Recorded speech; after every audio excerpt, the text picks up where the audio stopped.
Hello everyone, thank you so much for joining our wonderful Zoom meeting tonight. I'm going to help moderate this evening. My name's Naomi Hogan. I'm joining as another concerned community member and also as a volunteer board member at 350.org. I'd like to start by acknowledging country from wherever we are. If we're on Australia, we are joining from unceded Aboriginal land, and I'd like to pay my respects to elders past, present, emerging here on Awabakal country where I'm joining from. And I'd also like to acknowledge the incredible activism and leadership by First Nations people right across this continent and the world when it comes to standing up to damaging fossil fuel projects. Tonight we're going to hear from a range of fantastic speakers who will give us insights into the problem we are seeing with gas here in Australia, the expansion that we're seeing, and also some of the fantastic opportunities that we have here in Australia to get off gas. Just a little bit of housekeeping. If you've just joined us, please stay on mute for this part of the evening. We will have more chance for discussion soon. Please pop your name and say hello in the chat there and the Aboriginal lands that you're joining from this evening. This is a really important time to have these conversations. We know that there's an upcoming federal election and it's a really good opportunity to learn and to equip ourselves with the information and the knowledge that we can share in our communities and with any candidates who are active in the election going forward. In order to set the scene for us this evening, we've got a very special guest, Raymond Bubbly Wetherill, who's a Gomeroi man, and strong, proud supporter of his community and country, who is on the front line of a Santos coal seam gas project right now. So in order to set the scene of what we're facing here in Australia, I'd like to pass to Raymond to say hello and share the situation that he's in, and then we'll go to our other speakers as well. So if you're there, Raymond, if you want to take yourself off mute and turn your camera on and say hello. Yama Naomi, Yama everyone. I'd first like to pay my respects to the my ancestors, the Gomeroi people, and also to the lands where I am right now, southwest Sydney on Thurrowood lands. Obviously, it's never been ceded. I first want to acknowledge everybody who's coming to this space tonight to actually have a yarn about coal seam gas. I know through the last couple of years, with COVID, people have had to revert to doing Zooms, and we sort of here in Sydney, where I reside, we've sort of been having Zoom meetings to sort of build a movement in regards to the Narrabri gas project, where Santos proposed to put down 850 gas wells over the next 25 years. Pam, my surname is Wetherill, W-E-A-T-H-E-R-A-L-L. That's my father's name. My mother's name is Samson, from Gomeroi country. My great-great-grandfather was Harry Doolan. He was born in the Pilliga Scrub, where they proposed to do it. His daughter, Charlotte Mackenzie, married my great-grandfather from Terry-Oi, William Levy. So how they make up native title claims, they pick your apical ancestors. I've got 6 within the structure of the Gomeroi Nation. We are matrilineal there. We're matriarchal, so we go through our mothers, obviously. So the main one that I obviously use is William Levy. But they are all just as important as each other. My bloodlines go all the way out to Morawara country, up past Brewarrina, and north up into the Narran Lake system with Uwallerai as well.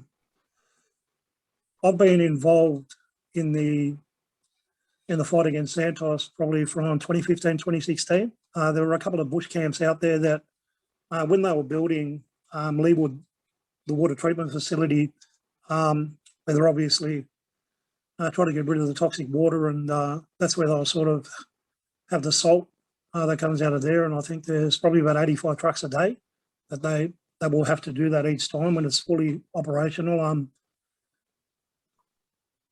Back then they came to Terry High, so obviously William Levy, my great-grandfather, is one of the most significant sites in New South Wales, with rock carvings and grinding grooves and other things that have been found there, like borer rings as well. So it was very significant for us as Gomeroi people to hold ceremony there. I heard that Santos were going there, so I drove from here in Sydney up there probably 7 or 8 hours, and I spent sort of a week in Moree, sort of trying to get other people to come out there so that we could pretty much throw them off there. There were probably about 25 to 30 of us that went out there, very strong people, and we did throw them off there. They did have, obviously, other Gomeroi people who had bought them there to sort of have a yarn, you know what I mean, where they come in and just sort of put out feelers. We were quite angry with them bringing them there to that area. So Katrina Humphreys, she was the mayor of Moree at the time, the Shire. She held a public meeting the next evening, and pretty much everybody within that space in the Shire said no, they did not want coal seam gas in the Moree Shire. So they actually took it south. It's 100 kilometres south to Narrabri from Moree. So Moree is probably about 115 kilometres south of the Queensland border, where the McIntyre River is the border there with Gundawindi and Tumala Bogabilla, another very significant place for us as Gomeroi. So I followed them there to Narrabri, and I'd seen that there were people already there because the infrastructure was already being built. You see, back then there were 5 Aboriginal ancestors where the Narrabri Aboriginal community actually put in a native title claim. And through those 5 Aboriginal ancestors, they were already talking with Santos, and obviously there's a whole lot of mining up there where they were talking to Whitehaven Coal as well as Idemitsu, that's Bogabri Coal, and other mining companies that were there. Because we put in a blanket claim after that in 2012 or something like that, they around that time, it overrid their claim. So pretty much they had to come back to the whole nation and talk to elected representatives first and foremost to negotiate a deal, and then so it progressed. We voted out the old applicants and stuff like that. That was something that happened within our nation. And then in 2016, I was voted in as an applicant, and the old ones appealed, then it went to court, and we got the verdict in our favour in 2018. So from that time, we've sort of been talking to Santos, as they call it, negotiations. I don't call it that at all, because offering breadcrumbs to people and for their land where you're going to put down 850 gas wells is an insult. So we pretty much treated it as that way from the time that they first came into the room. They were very disrespectful. They showed disdain for us as, you know, the rightful owners of that land. So we sort of asked them to leave the room, and then when they came back in, like we'd all said when they were out of there, look, we're not going to take no deals here. Obviously, they has to go back to the nation to vote, but we will try to prolong it as long as we can within the negotiation, so that maybe we can find out some way. I do a lot of work outside of that space in regards to people who I live with down here, or I sort of know through the activist circles, through Black Lives Matter, as well as Sydney Coal Seam Gas. You have the Nitty Nanas here in Sydney, and there's other various spaces that you go into. I mean, look, the one saying that we have as Aboriginal people, when you're born black, you're born political. So you have to take a stand on all issues that, let's say, impact on our people on a daily basis. So it was pretty much Grandmothers Against Renewables. I was involved with them, with 4 Gomeroi women who started that here in New South Wales. And I think that's spread down to Victoria as well as out in the Northern Territory and WA as well. So within that, with conversations with university students and other, organising groups, we sort of built something here in Sydney, and we wanted to fight from here to build numbers to take up there when anything had happened. So I sort of went away for a little while there for about in 2019 to 2021. And when I got out, sort of COVID, obviously, it had impacted on everybody across the whole country. So people had sort of sort of gone back into the shell, if I could use that way of talking about it. And it's only been lately with the student strikes and sort of other things that have happened where I sort of made the decision about 6 or 7 years ago that I would focus more on Gomeroi country.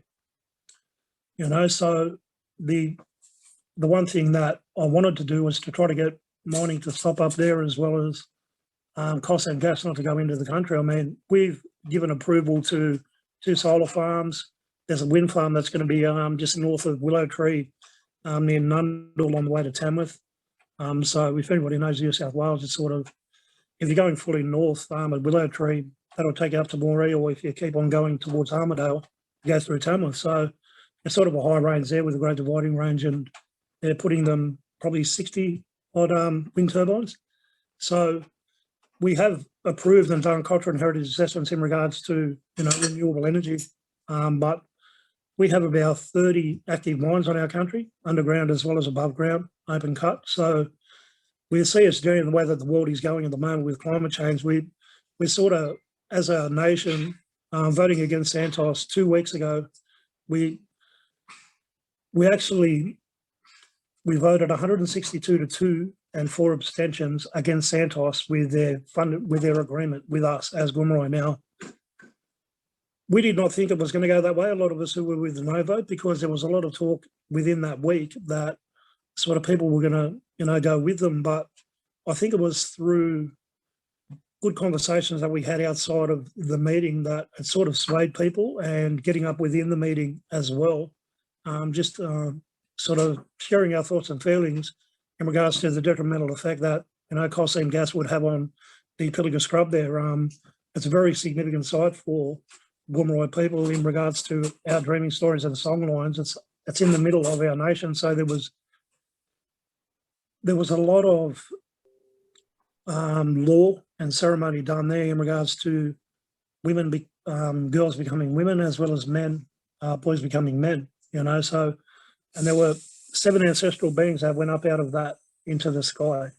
The night sky there, Coonabarabran actually put the telescope there because it's got the best viewing of the Milky Way anywhere in the country in regards to, that's why they put it there. So if you put 850 gas wells in there, it's going to be like daylight when they're all going all at once, those flares at night. So we sort of went with that and told them, our people, exactly what would happen over 25 years. Now, you have to understand too, look, there are 30,000 Gomeroi people across this whole country. So that's going to grow in the next 25 years when they obviously drop down those 850 wells. I think they offered us about $5 to $10 each over that 25-year period, $5 a year. With the cost of living, and I know that everybody probably heard with Scott Morrison the other week, if you can't rent, go and buy a house, whereas people are struggling. It doesn't matter whether you've got a job, people are struggling with high electricity prices and the cost of living. And I think through the pandemic, they've used that as an excuse to sort of push up the price of fruit and vegetables and everything else as well. And I want our country up there. We have the Black Soil Plains. We feed the country in regards to the food that's produced there. So Bubbly. I'm sorry to interrupt. It's Naomi here. I'm conscious that we could talk all night about this incredibly important issue. No, absolutely. It's so good to hear from you in terms of setting the scene. This is real life. This has been a huge time for Gomeroi people. We'll need to move to the other speakers, and I do just want to say, there's so much celebration of the strong no vote that came from Gomeroi people. In terms of the next step, do you want to give a quick plug for what's happening next week? Because sadly, that's not where the story ends, and Santos wants to continue to try and strip your native title rights to push forward with that gas project. Thank you, Naomi. So this Friday, in the federal court in Brisbane, they're holding it.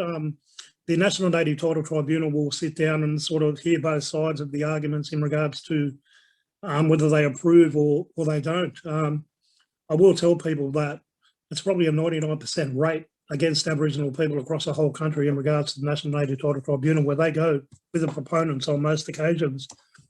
The one conversation that myself and a good brother of mine here, Paddy Gibson, have been saying to people is that we're due for a win. I really think that if the Goomera win, it will inspire other Aboriginal people across our whole country to say no. You know, don't. I mean, the structure in WA is a lot different in regards to wine or the way that they have it there where they get royalties. We don't get that over here. It's very different with so we had to say no. I mean, there is a point where we always say that you can't put a price on culture and heritage, you know, and your land is worth more than any amount of money. Money doesn't make you happy, it doesn't hug you, it doesn't tell you it loves you like your land does when you go home, take your shoes and socks off and walk in the beautiful earth, you know. So for our grandkids or grandchildren's grandchildren, we have to take a stand to make sure that we fight for our country. And the resounding no vote was fantastic. And I do hope that Tony McAvoy is acting on our behalf in the National Native Title Tribunal, and he's a very good native title lawyer. So hopefully, yeah, we get a win. And thanks for listening, everybody. I know I sort of rambled on a bit. You wanted a bit of history. Well, history in this country hasn't been too good for Aboriginal people. So I thought I'd, you know, end it tonight there with a good one. Hopefully we win. And thank you. Thanks, Bubbly. Thank you. All power to you. Absolutely. And anyone that can get to Sydney to support on midday this Friday down at the Federal Court, go down and show your respect. And yeah, all power to you. Thank you so much. Yeah, yes, very friendly bunch. Thank you. All right, let's keep moving, and thanks again. Our next speaker for this evening is Bruce Robertson. And Bruce has done a fantastic job over the years in speaking out strongly about the problems with gas. He works with the Institute for Energy Economics and Financial Analysis. He's been an investment analyst, a fund manager and professional investor for over 36 years. He's jumped on as an expert witness before a number of government inquiries into energy issues, and he joins us tonight. Thank you, Bruce.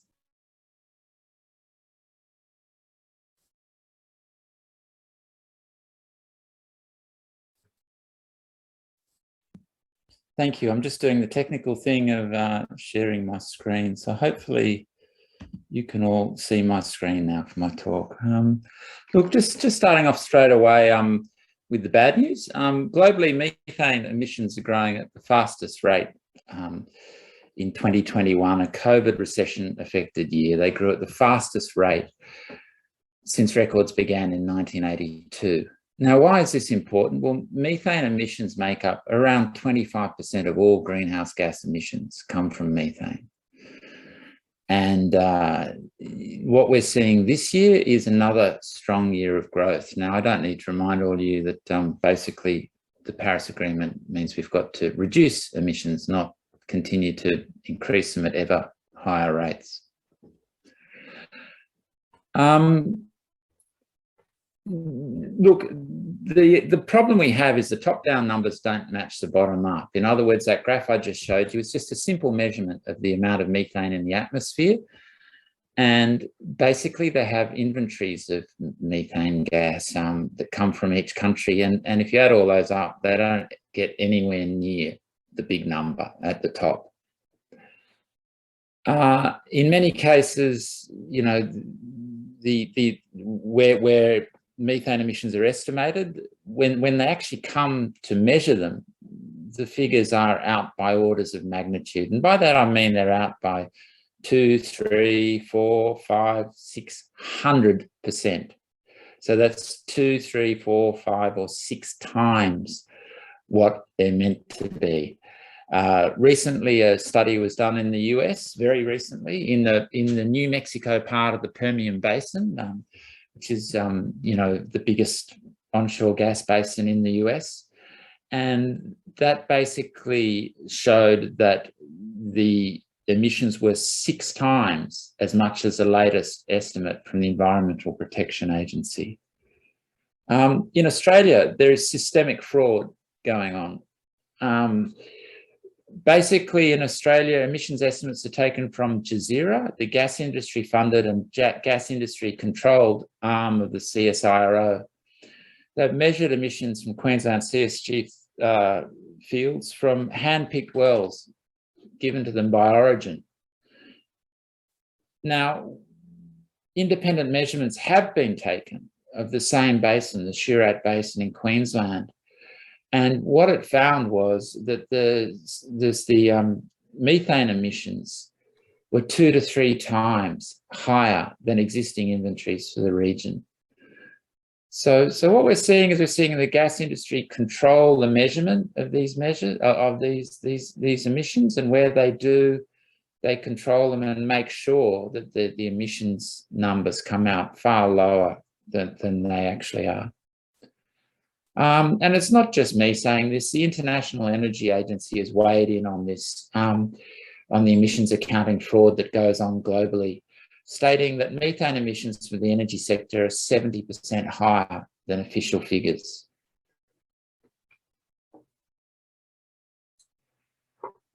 Basically, in all the documents you read out of the International Energy Agency and out of the UN Environment Programme, they all say that to get to net zero, we need to decrease the amount of gas being produced. And the decrease is represented in this purpley blue line. And you can see for both oil and gas, the decrease has to happen from yesterday, from 2020. We're now in 2022. And to get to net zero, those lines have all obviously become a bit steeper because emissions have continued to grow from methane. So what does the gas industry say about this? It says it's going to mitigate its emissions with carbon capture and storage, and that's why it can go on having more and more gas fields. But carbon capture and storage isn't an effective method, and it's not effective for 2 reasons. Firstly, basically the projects have trouble in capturing the gas. If you have a look at Chute Creek, it was 50% of the gas that they captured, and that's the oldest and biggest carbon capture and storage project. Gorgon is half their emissions. They've only managed to capture half of them. And if we have a look at Moomba, they're only hoping to capture up to 50%. That's Santos's Moomba project. Now, if you have a look at the overall emissions, you know, most of the emissions actually occur when you burn the gas, not when you produce it. And I think that's the key point, right? So they're only talking about mitigating the emissions of actually producing the gas, and even then they're not very good at it. If we have a look at what the IPCC says about it, it says that CO2 storage is not necessarily permanent. There's physical leakage from storage reservoirs is possible, either by gradual long-term release or the sudden release of CO2 caused by disruption of the reservoir. Now, how does this happen? At Moomba, for example, there are over 2,000 wells, about 2,400, between 2,400 and 2,600 wells have been drilled in that field over the time of history. And what's happening is that unfortunately, those wells rupture over time. And so we're likely to see large escapes of CO2 over time in these carbon capture and storage projects. Another mitigating strategy they talk about is blue hydrogen. We can knock this one on the head pretty quickly at the moment because it's wholly uneconomic. One of the things that happened with the big rise in gas prices is that it's made it uneconomic. It has another small problem that's been pointed out by Cornell, Stanford, and ANU universities now. Basically, the carbon footprint to create blue hydrogen is 20% greater than actually burning the gas. So it really is an awful solution. It creates more emissions, not less emissions.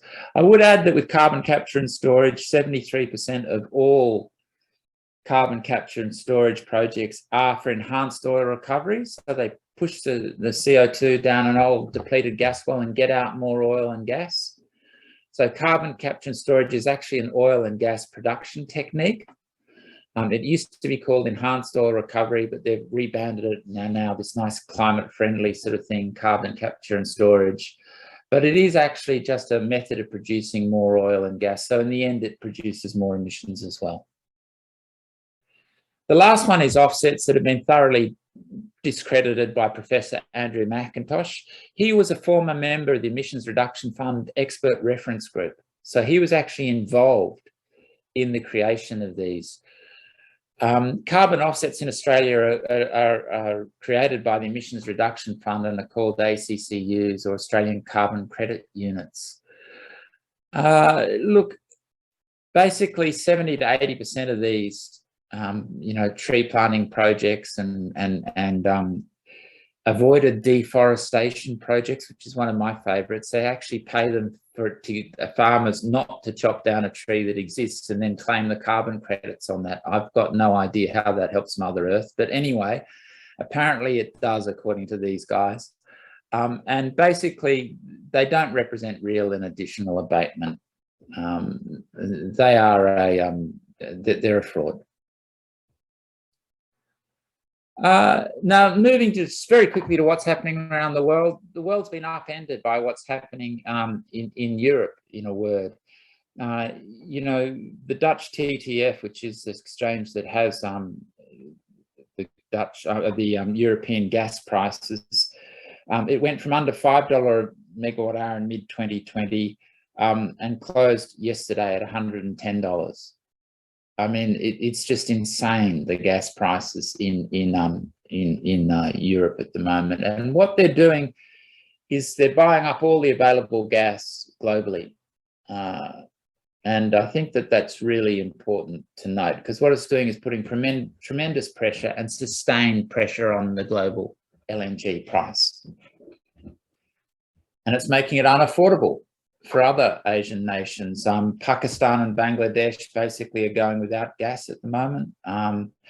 Pakistan had 3 long-term contracts and 2 out of the 3 have been defaulted on, which means that they actually don't have gas, which means they don't produce power, which means that people aren't able to turn the lights on.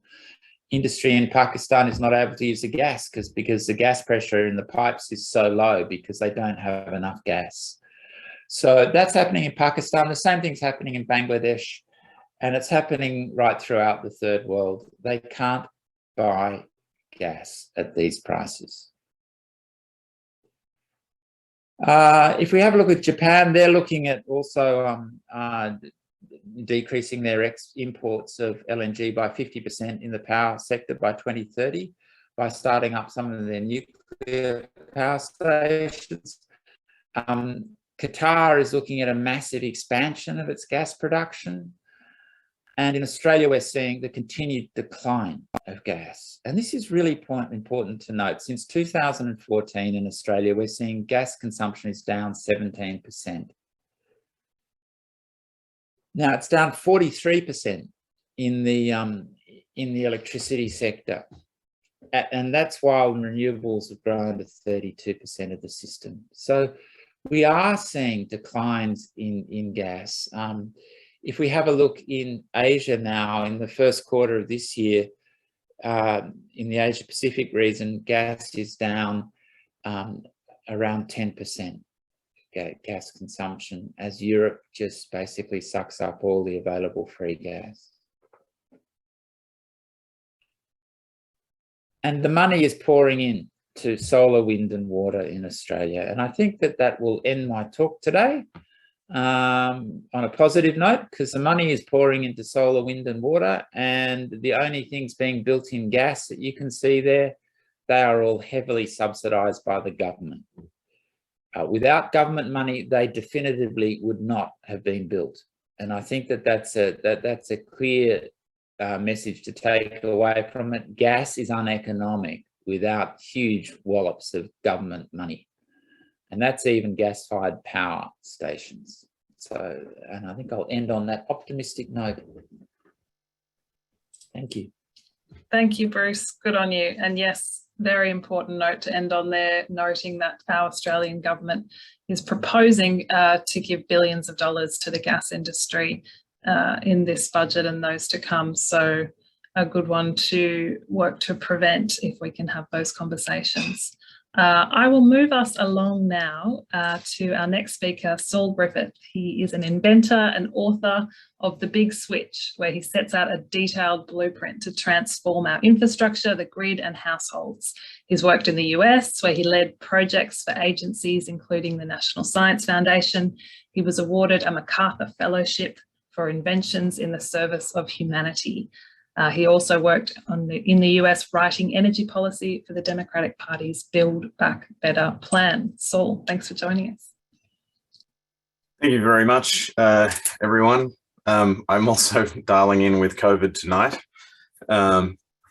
Thank God for science. Thank God for vaccines. I'm glad I got it after the vaccines. And for those of you who emailed me in the last week, you would have seen my autoresponder, which said, now we just need to apply the vaccines that we know exist to climate change. And the vaccines for climate change are electrification. So we now know what it looks like technologically. It's solar cells, it's batteries, it's electric vehicles, it's heat pumps. We know what we have to do. And I'm going to do a quick talk just on the opportunity for Australia to lead the world and to contextualize individual and household action and community action in the global climate context. So I'm now going to attempt the screen share. If it doesn't go right, hopefully someone will speak up and tell me.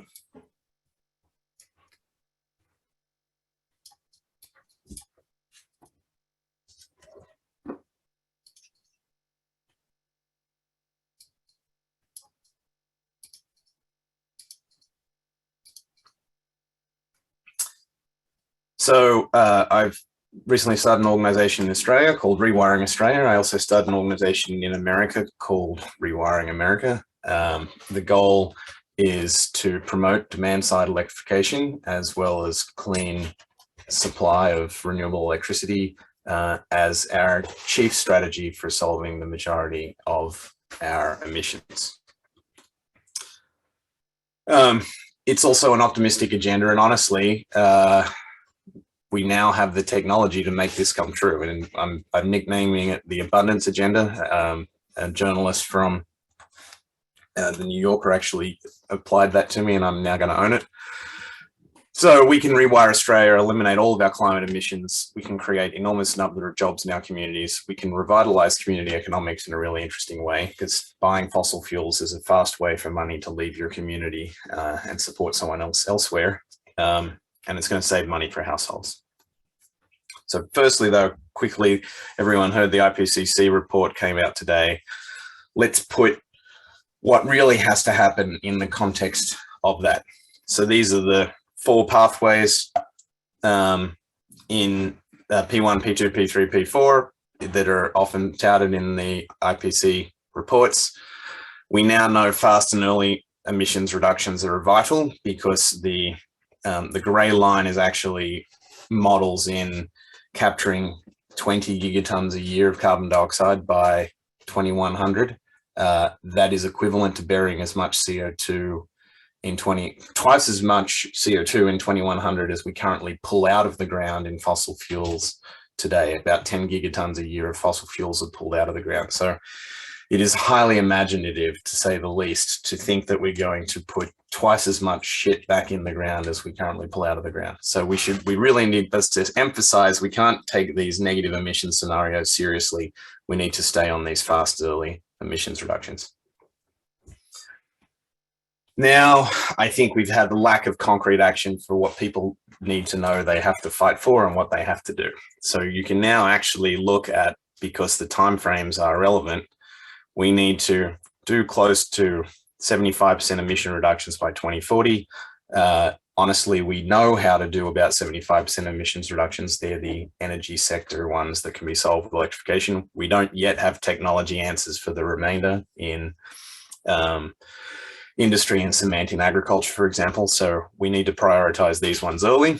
And that gives a pretty clear goal of what you need to do in your community. Big, rapid emission reductions by 2030. Try to get it to 0 by 2040. In your community, it turns out we all live much more similar lives than we'd like to believe. We all have water heaters, we all have space heaters, we all have cars, we all have kitchens. it was actually nice in the IPCC report today. It was unequivocal. The machines that already exist on the planet today that burn fossil fuels, if all of those machines live out their natural life, that will take us past 1.5 degrees. What that just very frankly means is you can never install a natural gas appliance of any kind again. You can't really buy a petrol powered vehicle or a diesel vehicle again. We need to make sure that all of our purchasing decisions and all of the policy that helps people make those purchasing decisions is now focused on electric end use. So to put it even more bluntly, these curves are with the retirement curves of the machines that already live in your community. Water heaters last about 10 years. So if they all retire at their natural rate, we eliminate them by about the mid 2030s. Same with cars. It'll be about 2040 if we start today not buying any new petrol or diesel vehicles. That's what we have to do. That might sound intimidating, but I actually had a lovely experience where somebody watched me give one of these talks and they said, we have, and I paraphrase it on the left and I'll sort of read it out. We've made a family plan pledge to get to net zero, and we're going to get solar now because there are good subsidies and it will reduce the upfront burden and start generating savings in the household because Australia's had the solar rooftop miracle. Then they plan to electrify the stove and the water heater over the next few years to eliminate the natural gas in the household. Then in 2024, when the battery prices have dropped, get a battery. Then in 2025, when there's more secondhand and more choice in the electric car market, get an electric vehicle. And then after that, they'll focus on their banking and composting and eating well. But I think this is a marvelous expression of the on-the-ground concrete plans that we need now to promote in every Australian household and every Australian community.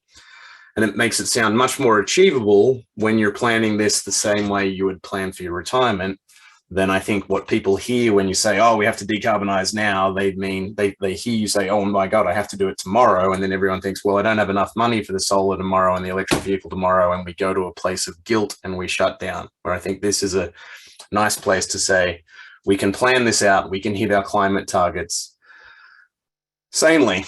So, you know, every family might have a different one. It might be an electric bike in the first year, an electric car in the second year, solar in the third year.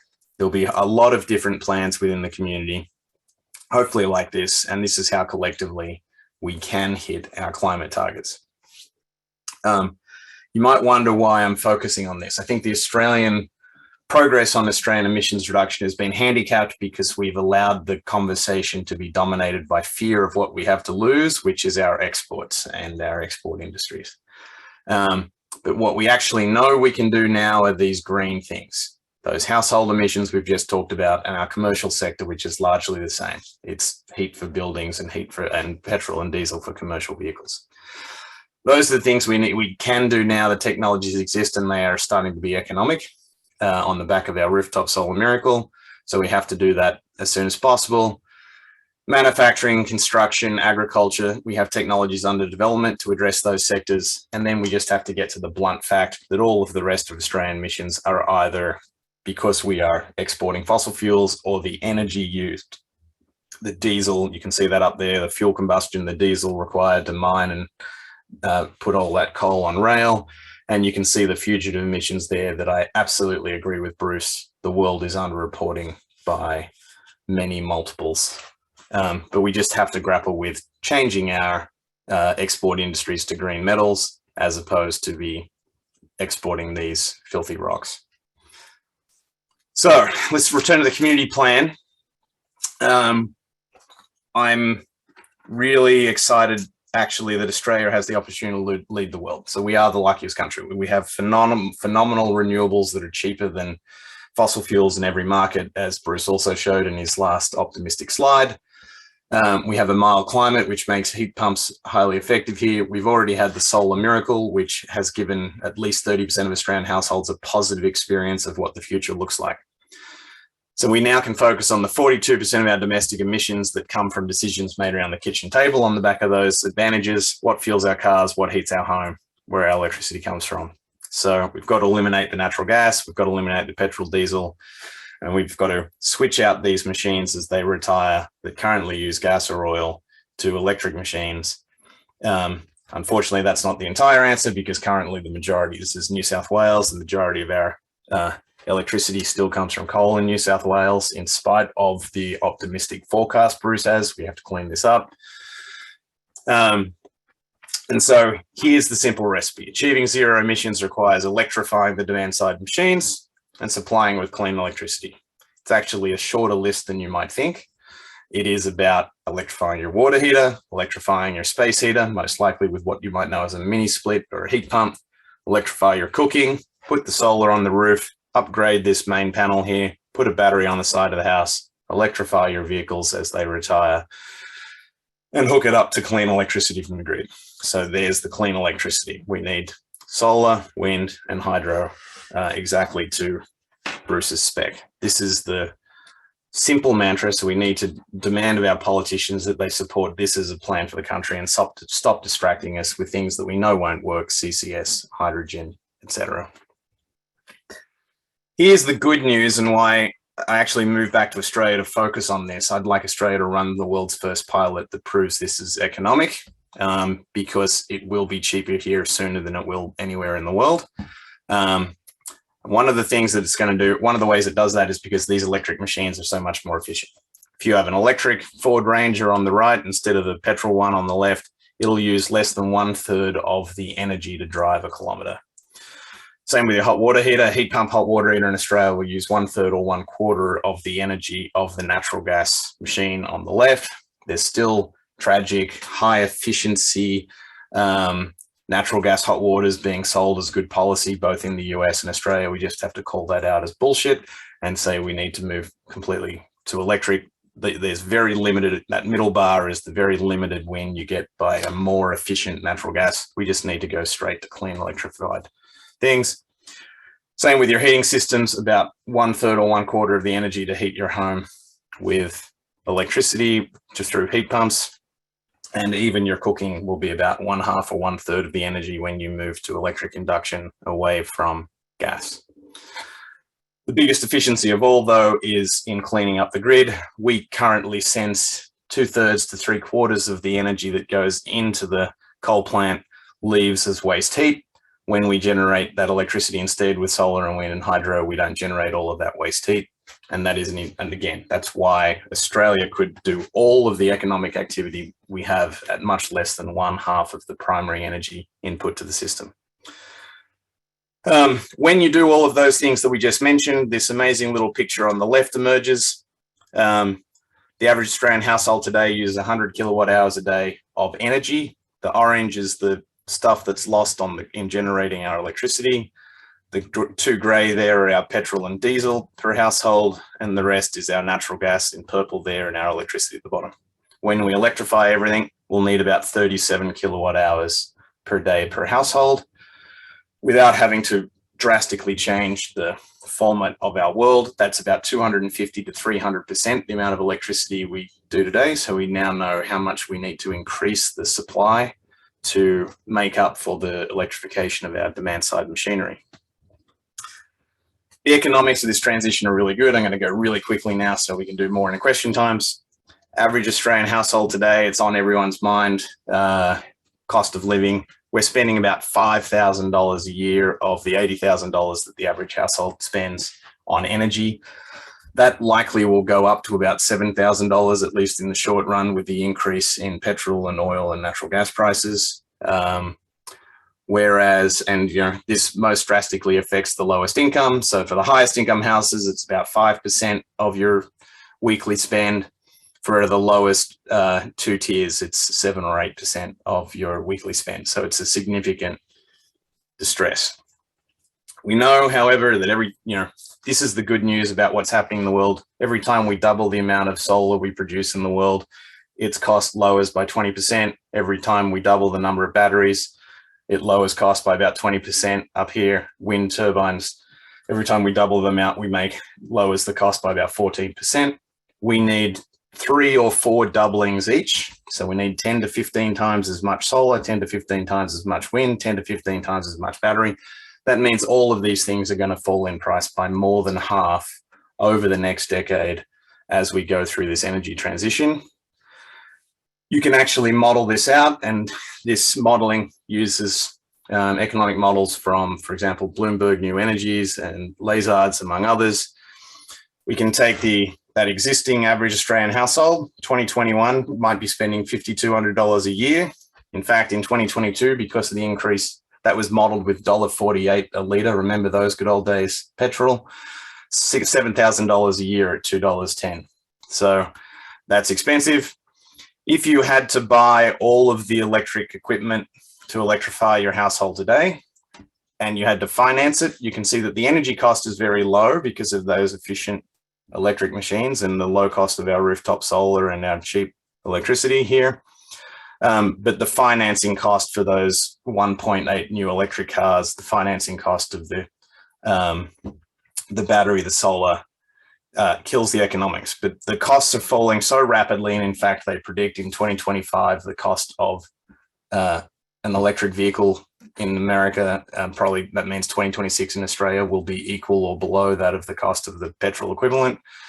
But you can see that the cost of this to the household is going down very, very quickly. And actually in 2024, 2025 is the economic break-even point for the average Australian household. So we're right on the cusp of this electrification revolution. We're right on the cusp of having this improved household economics. By 2030, you can actually see that saving $3,000 a year or more per household. That is going to be a huge boon for Australian families. We need to be demanding that our politics supports this. We just had a federal budget that proposed $11.5 billion in subsidies for fossil fuels. If you invested in this project as a nation, $12 billion over the next decade would get all Australian households to be realizing these savings, and those savings would be $40 billion a year. We have the opportunity to lead the world, improve the economics of this transition, and that's what we should be demanding of our politics. I'll stop there because I think I'm over time. Is that right? Roughly on time. And thank you, that was great. Any questions? Love it. Thanks, Saul. And I can see that there's already a bunch of questions coming through. I encourage everyone, please keep putting your questions and comments in the chat there, and we will get back to them after our final speaker, who's up now. So we now have Freja, who runs the Renewables Not Gas program for Lock the Gate. It's the campaign to harness the power of local governments and create positive change in energy policy to get off gas. It's already generated a buzz in Victoria and New South Wales and is spreading. Freja has also worked with state and federal MPs in Victoria on campaigns to prevent plastic and fracking, and has worked as a national corporate environmental manager. Thank you for joining us, Freja. Thanks so much, Naomi. I would like to particularly acknowledge that we are on stolen land tonight. I'm coming to you from the land of the Bunurong people, where I was born, where I live and work. And I acknowledge that these lands are stolen, sovereignty was never ceded, and I pay my respect to ancestors past, present and emerging, and to all traditional owners joining us here tonight. Also, I want to say a big thanks to Beyond Gas Network for putting together this very important program this evening. Like Saul, I come to you in solidarity with COVID, brother. I think you did really well. Well done, not coughing through your presentation. Hopefully, I can match that tonight. So I'll just make with the screen share. Let's give this a moment.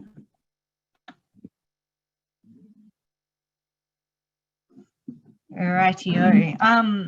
So look, I'm just going to jog through this tonight because I'm really keen to get to the breakout groups at the end and leave some time for Q&A. But I think so I can quickly sprint through, in fact, the problems with gas, because Bruce has made such a fantastic case of prosecuting that. One thing I would like to highlight is that every time we do tap into another gas well, every time we move gas around, every time we use gas, there's an ongoing toxic legacy that includes benzene, toluene, as airborne emissions. There's tars, oils, hydrocarbon sludges, spent oxide waste, ash and ammonia. And we've seen some sites that have been unusable for decades after gas industry has closed up and gone away. So in addition to the impacts on climate, which, you know, in the last month, we've seen Lismore flood twice, and we've seen record-breaking temperatures in the Arctic and the Antarctic.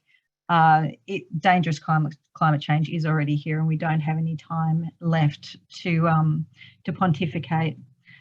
In addition to the climate and environmental impacts, there's also a series of health impacts associated with gas from fracking, which can, for nearby residents, cause cancer, skin eye irritations, respiratory problems, damage to the nervous system, cells and blood, endocrine disruption, reproductive problems. And then when we're looking at what happens when we burn gas in the home and in buildings, 12% of childhood asthma is linked to gas appliances in the home. It's estimated to be similar to having a heavy smoker in the home in terms of health impacts for children.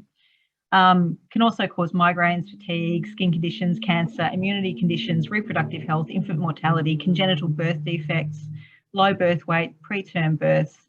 And these health consequences well and truly disproportionately impact poorer households, whether these are renters whose real estate agents or landlords won't maintain the gas appliances, or if they're people who just can't afford to maintain their appliances themselves.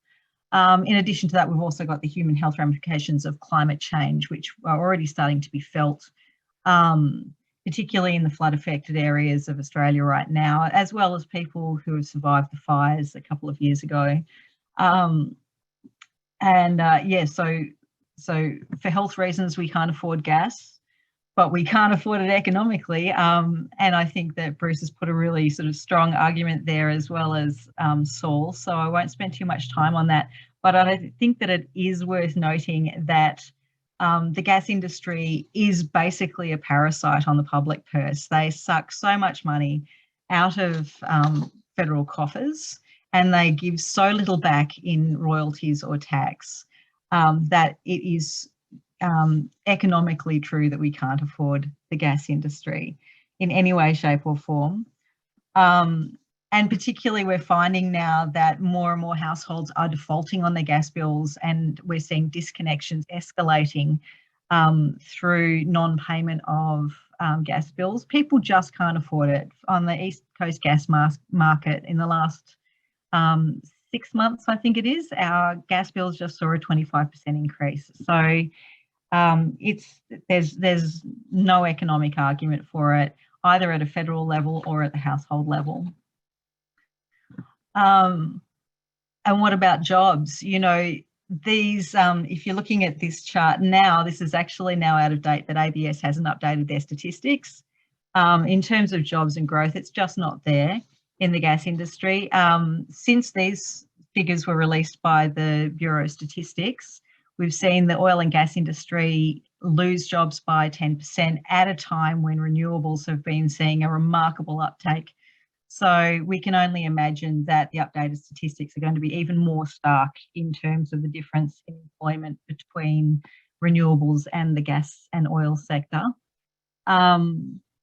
It's interesting as well to note that the gas industry delivers very few spillover jobs in terms of indirect employment.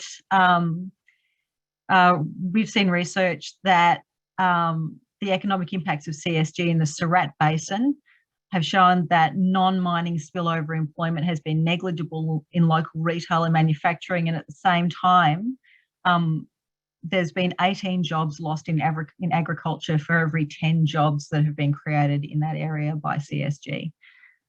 So there isn't an employment argument for gas. And finally, in terms of energy security, gas shortfalls looming on the East Coast are entirely manufactured due to us exporting gas. It's just a nonsense. But it certainly has been very handy in highlighting just the extent to which gas is a volatile energy source. We can't rely on it.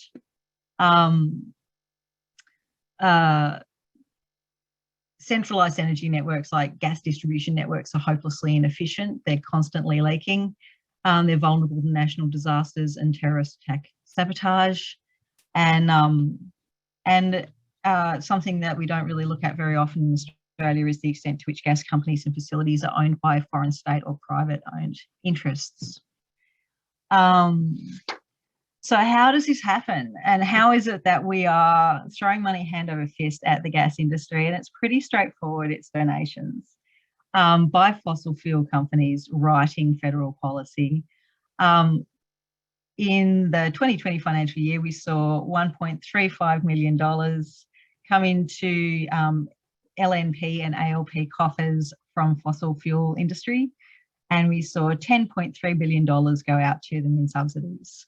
The following financial year, $1.15 million came in to federal party coffers, and $11.6 billion was handed out to fossil fuel industry in the last budget. So it's at the moment with the latest budget figures, it's a $22,000 a minute subsidy to the fossil fuel industry. And to look at it another way, fossil fuel industries are netting a nearly 1,000% return on investment from their donations. But really the way I find it's interesting to look at it is this is also a very legal money laundering operation, because for every $100 that is given from the public purse to the fossil fuel industries, $1.14 is given back to the Liberal, National and Labor parties between them. So it's interesting to view it through that lens as well. So yeah, royalties and taxes at the have been outstripped by subsidies. So in other words, the amount of money that we give to fossil fuel industries is $3 billion more than we receive back in royalties and taxes from fossil fuel industries. On average, fossil fuels paid us 10% tax, and many companies, including Origin, Chevron and Santos, paid no tax at all in the last financial year. There's an element of state capture as well in the way the federal government allocates funds to states for infrastructure and energy projects.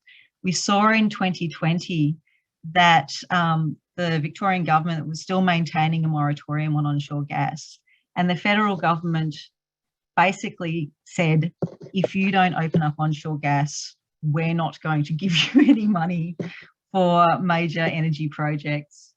At the same time, they had run the same line with the New South Wales government, and the New South Wales government had capitulated, said they were going to open up more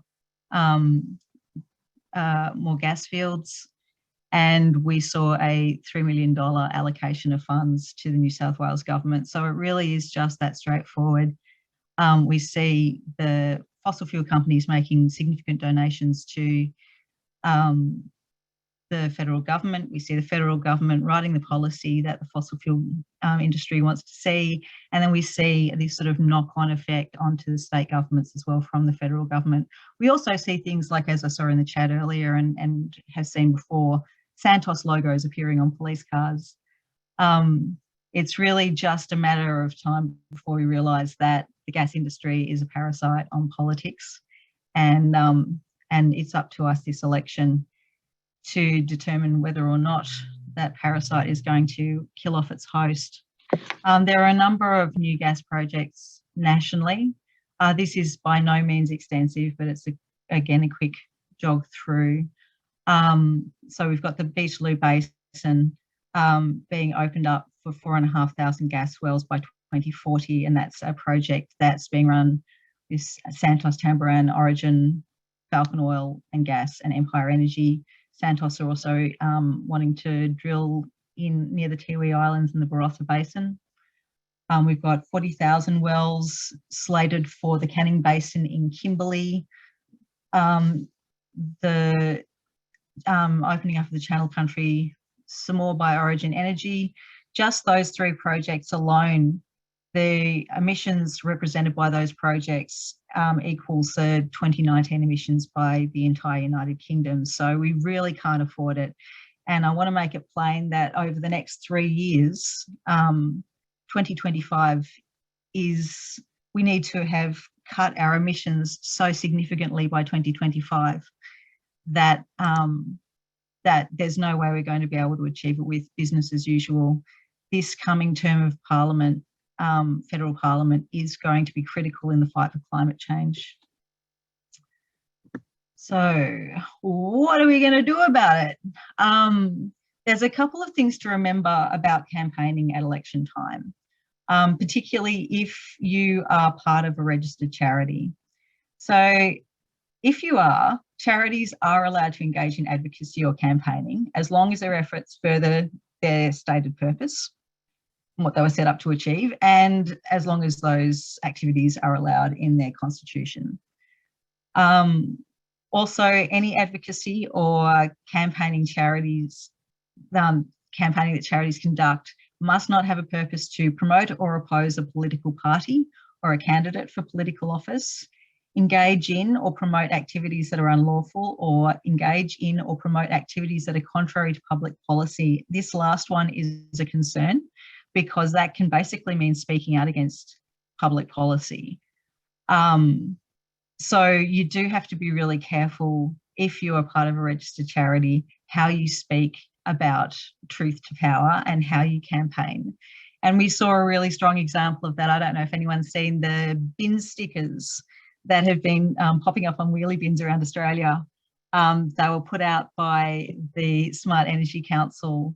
Fantastic idea. And Smart Energy Council is a registered charity. So when they printed up a bunch of bin stickers that said, chuck them out and bin him with a picture of Scott Morrison, they were kind of flying foul of the charity restrictions. So yeah, I don't know if anyone noticed that very quickly the bin stickers were discontinued by Smart Energy Council, and a new organisation opened up called Smart Voting, and they're not a charity.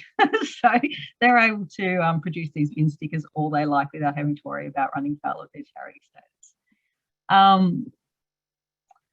So yeah, it's really good if you are part of a registered charity, just to be a bit circumspect. The ACNC does have a web page, and I'm happy to provide links that can be sent out with the recording of this for anyone who wants further information on anything that I've discussed. So not registered charities have so much more freedom.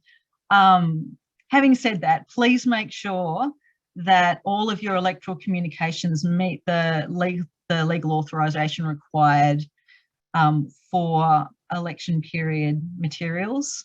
You can find out more at the Australian Electoral Commission website. They've got a whole list of the different things that they need you to say if you are campaigning. Usually at the bare minimum, it will be name of the person authorising it and their address. But absolutely go and check that out if you are going to be particularly printing materials and publishing materials. And yeah, don't get yourself sued, as has happened recently to an asylum seeker activist who spoke out against Dutton. So just unless you've got the budget for it, but they, like there's a chance you might not win if you do get sued, and it can be very expensive. So ask yourself if you want to hand them that on a plate. It's also just at this point interesting to note that the date of the election hasn't been set. So the election hasn't been called. It has to happen before the end of May. So we are not yet in an election period officially, but once the election is called, then the rules change, and it's worth familiarising yourself on what you can and can't say in public if you are campaigning. Thank you, Freya. I'm just conscious of time. Do you want to quickly run through those, and then we'll jump into a few quick questions, and then we've got some breakouts? I will. This is just a springboard into the breakout, so I'll just very quickly scoot through various tactics. We're probably all familiar with direct action, like having a rally, dropping a banner, letters to MPs. Some people are trying event invitations, so you send an event invitation to your MP. This way it turns up in their inbox and in their calendar. It's a great way to make sure that you're noticed.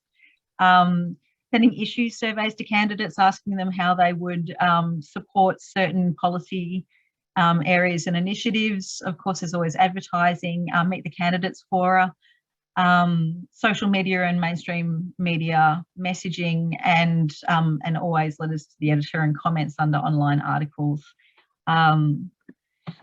So the most effective campaign plays the long game. Remember that it's not just through an election period that you run your campaign. You need to follow up afterwards. If you have a commitment from a candidate, make sure that you stick it to them after they've been elected. And if they haven't been elected, it's a nice thing to follow up with an unsuccessful candidate and just commiserate afterwards. And between elections, make sure you foster your relationships with MPs, whether they're in government or not. You can get a lot of really useful information. Finally, coordinated campaigns are good campaigns. So make sure that you're working in coordination with other groups or individuals in your area who have similar interests, and make sure that you're not all reinventing the same wheel. Thank you so much, and sorry to have run over time. That's my email address. If you have any questions, feel free to contact me at any time, and I will, as I say, drop some links into the chat.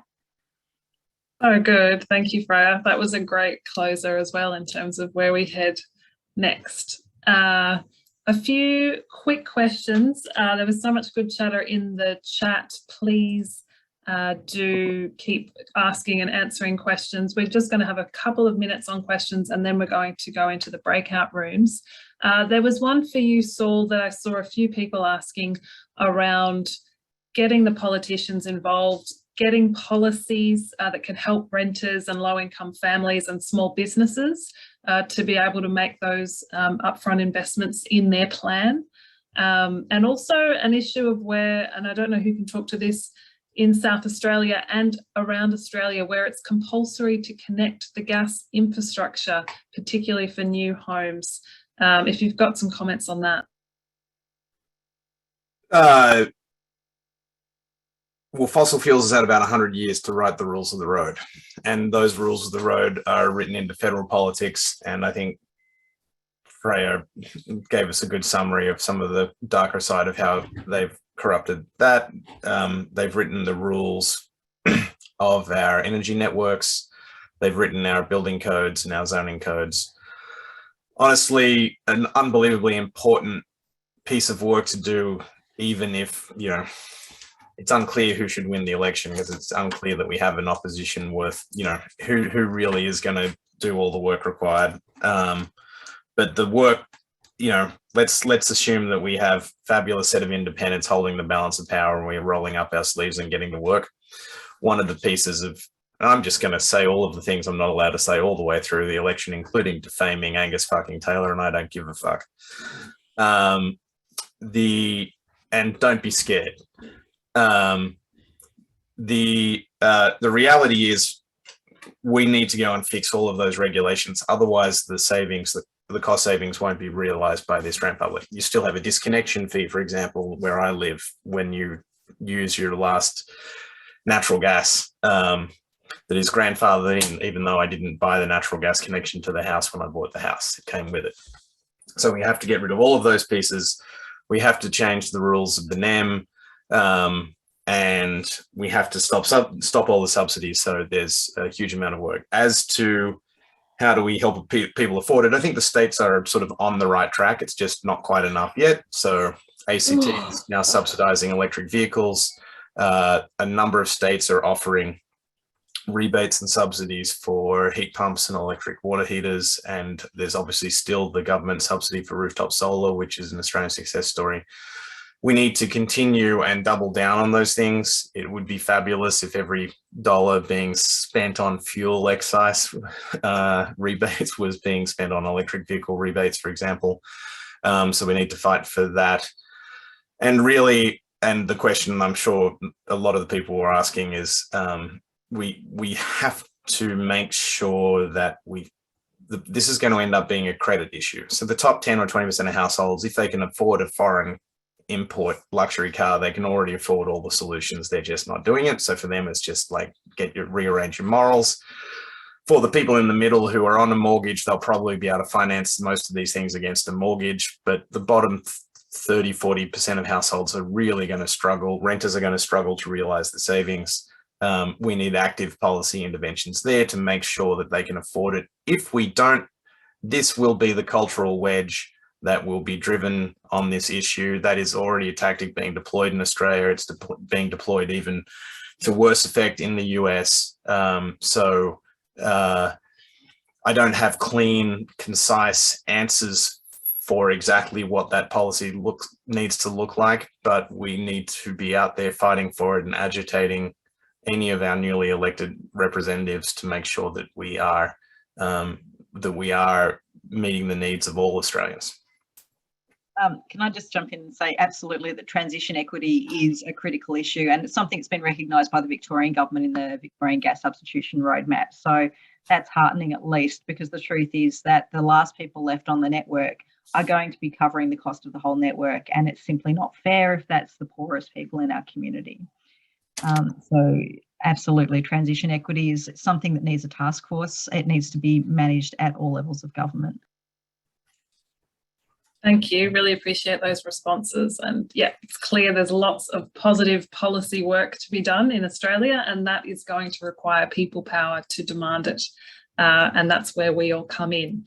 I'd now like to pass to Lee, who's going to help us to get into some action groups and have a chat about the next steps before we log off.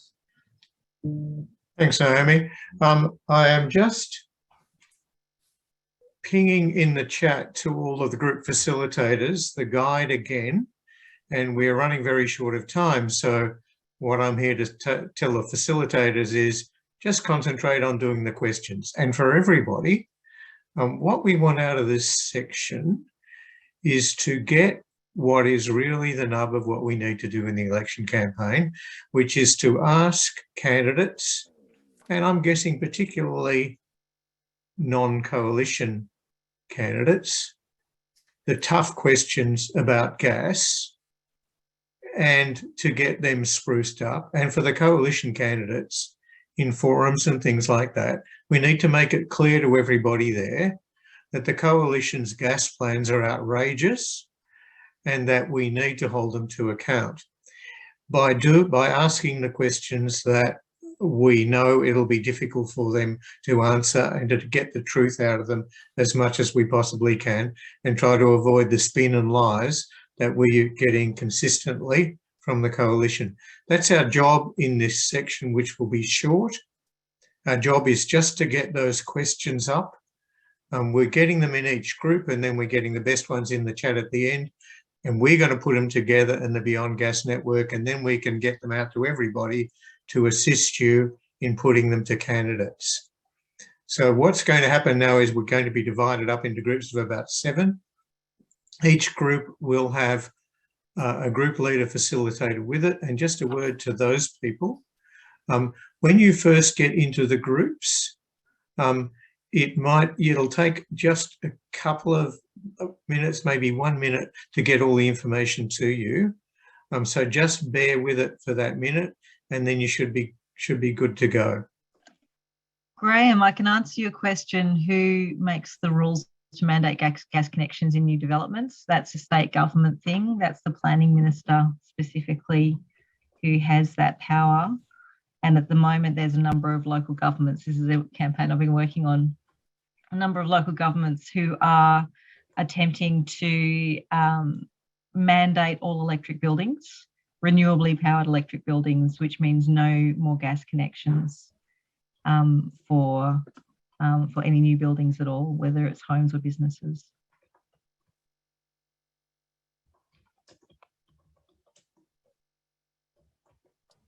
Sorry, Freya, that's the planning minister?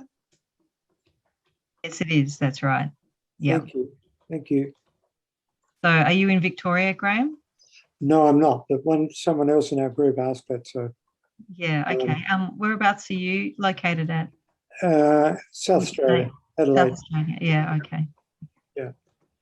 So it might be different. It's the state planning minister who has that, yeah, right, that power. They also asked, we also asked why there is no subsidy for replacing a gas heater in Victoria when there is a subsidy for replacing an electric hot water system with a heat pump. It's a good question, and my answer would be why indeed. Yes. Why indeed. That's a great question for the government, and in Victoria, because it's the state elections coming up at the end of the year. It's a question that needs to be asked. I think there is a subsidy. I got one for doing A that. subsidy to replace a gas heater? Yes, with an electric heat pump. Yeah, I did, from Victorian government. You did. Fantastic, because I was just looking at it recently and it looks to me like it's only to replace electric hot water No. with another electric hot water, a more efficient one.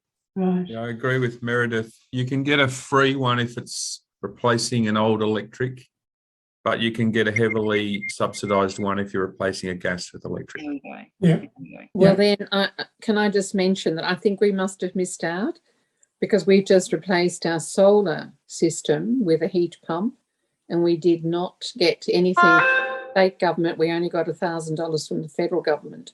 Yeah, I think the solar systems are a different rule because you're not replacing something which is deemed to be bad. Yes, but it was using more gas than solar. No, that's fair comment, but I've been through the same thing, and I'm basically going all electric, so I'm decommissioning gas, and I had gas central heating, I had gas water heating, and gas cooking, and so on. And so I've gone through the subsidies, and there are also subsidies. I'm also a landlord, and I managed to get subsidies on my rental property as well. So it's not as generous, but don't if you are if you've got tenants, you can look after. Mm-hmm.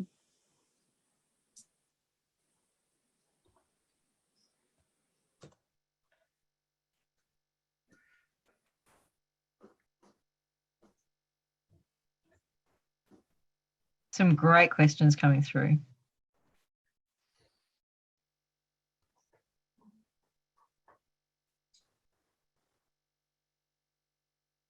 Lee, did you want to recap on some of the questions from the group's rooms that are coming through to close us off tonight, or how should we wrap this last session? I think we're just going to have to wrap it because I haven't seen any coming through, Naomi. Have any come through? We've got a few that I've put in the chat. I think there are quite a few coming through on the chat now. There we go. There we go. Sorry. Took a while to load. Yeah. I might jump in, Lee, and wrap up. Thanks, Peter. Then I'm going to make a suggestion. Yes, look, my name's Peter Morantis, and I'm one of the conveners of this Beyond Gas network. And I'd really like to thank the speakers and the moderators and everyone who's been involved in putting this very quickly put together webinar on. The idea behind the webinar is to really prepare us for the coming election and to make it possible that we're prepared with the kinds of questions that we need to ask the candidates, and that we've got the confidence to ask those questions, because we know there's a lot of other people who are asking the same questions as we are. So that's really the point of this webinar. And look, you can see from the questions that are coming up on the chat that there's a huge there's a huge intelligence that's going on here, when you put people together to talk and think through these things. So thank you, everybody, for coming. We've got a great collection of ideas, and we'll put them together in a document over the next few days, and we'll email everybody. We can't promise that we'll be able to collect everything together, but we'll do our best.